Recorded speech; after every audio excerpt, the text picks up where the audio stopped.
Bonjour à tous et bienvenue dans cette vidéo tutoriel Nalios. Je vous propose aujourd'hui de parcourir ensemble l'application Connaissance, qui est une application qui va vous permettre de développer du contenu, mais surtout le centraliser et le partager au sein de votre organisation. Le but de cette première vidéo est de vous montrer le layout général de l'application Connaissance et ses fonctionnalités principales. D'autres vidéos seront consacrées à la création de contenu et au partage du contenu dans votre organisation. Pour accéder à l'application Connaissance, vous pouvez cliquer directement sur le bouton Connaissance. Et ici, vous accédez directement au contenu de votre application Connaissance.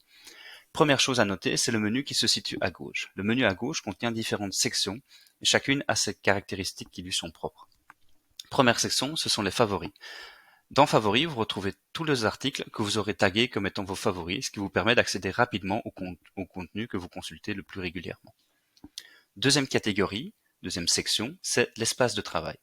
L'espace de travail est accessible à toute votre organisation et ça vous permet de centraliser des documents qui doivent être accessibles à chaque personne au sein de votre organisation.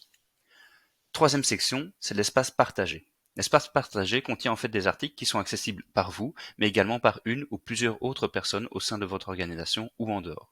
Vous pouvez sélectionner quelles sont les personnes qui peuvent accéder à ces différents documents. Troisième catégorie, c'est l'espace privé. C'est tout le contenu que j'ai créé et qui actuellement n'est accessible que par moi. Bien sûr, pour passer un article d'une catégorie à l'autre, il suffit de le sélectionner et de le déplacer au sein des différentes catégories. Autre chose importante, c'est que dans les différentes sections, vous pouvez créer du contenu, mais également des dossiers. Ici, par exemple, j'ai créé du contenu, un article qui s'appelle Créer du contenu, et qui est un article en tant que tel, c'est-à-dire qui contient ou qui pourra contenir du contenu en termes de connaissances.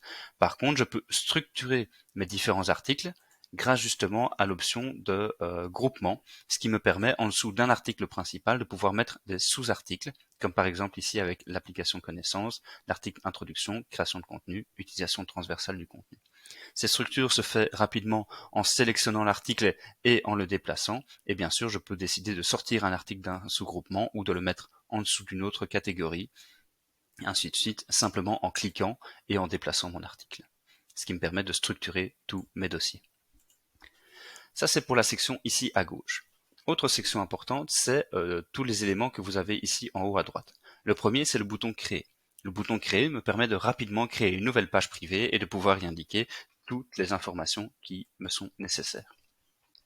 Deuxième bouton, c'est le bouton Partager. Ce bouton Partager va justement déterminer dans quelle catégorie mon article va se retrouver.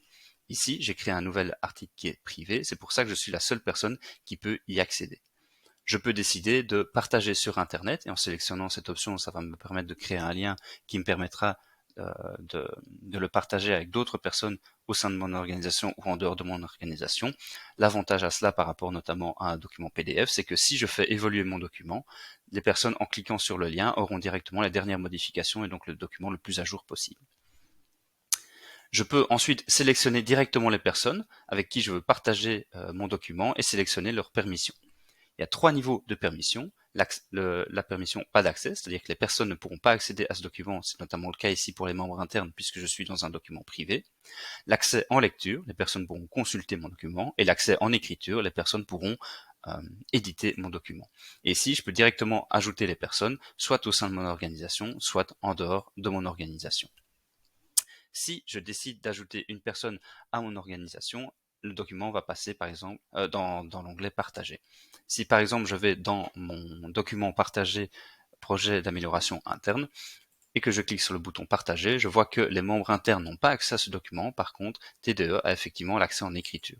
Cet accès, je peux bien sûr l'évoluer en fonction des besoins. Et ici, par exemple, si je retire l'accès à TDE, on voit que mon document repasse au niveau privé.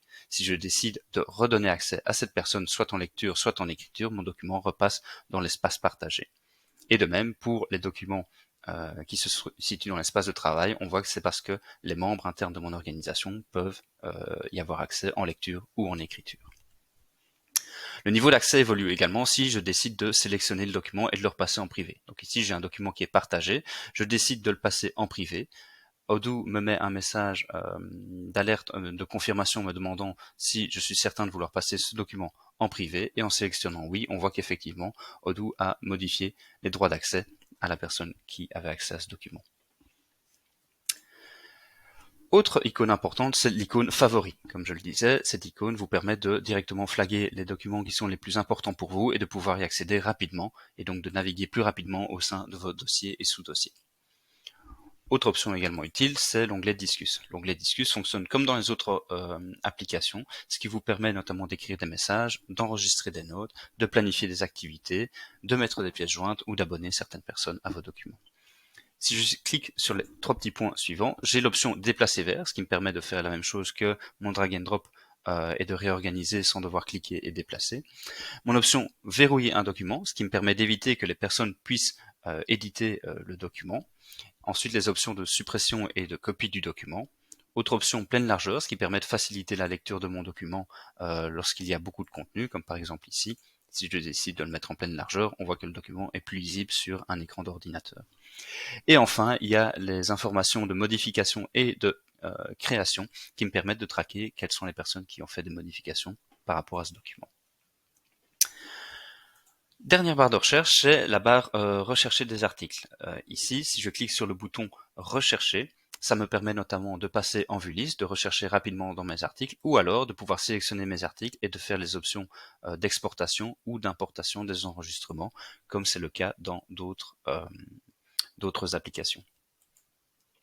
Ensuite, si je reviens dans mon application Connaissance, j'ai ma barre de recherche ici qui me permet de chercher du contenu grâce aux mots-clés. Donc si je tape par exemple contenu, je retombe directement sur mon document créer du contenu, mais également d'autres documents en fonction des termes que j'aurais tapés ici.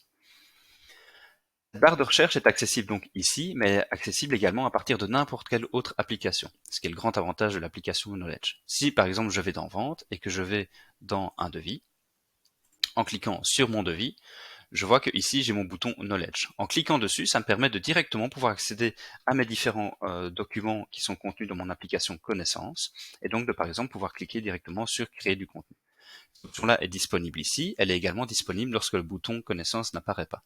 Par exemple ici je n'ai pas mon bouton raccourci Connaissance, il me suffit de cliquer sur CTRL-K, d'accéder à mes raccourcis et de taper un point d'interrogation, ce qui va me permettre de directement pouvoir accéder à nouveau à toutes mes informations contenues dans mon application de Connaissance.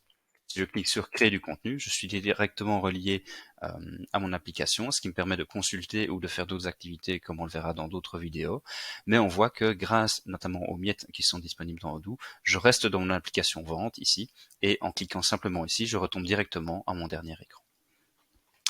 Voilà, j'espère que cette vidéo d'introduction vous aura été utile et je vous dis à très bientôt.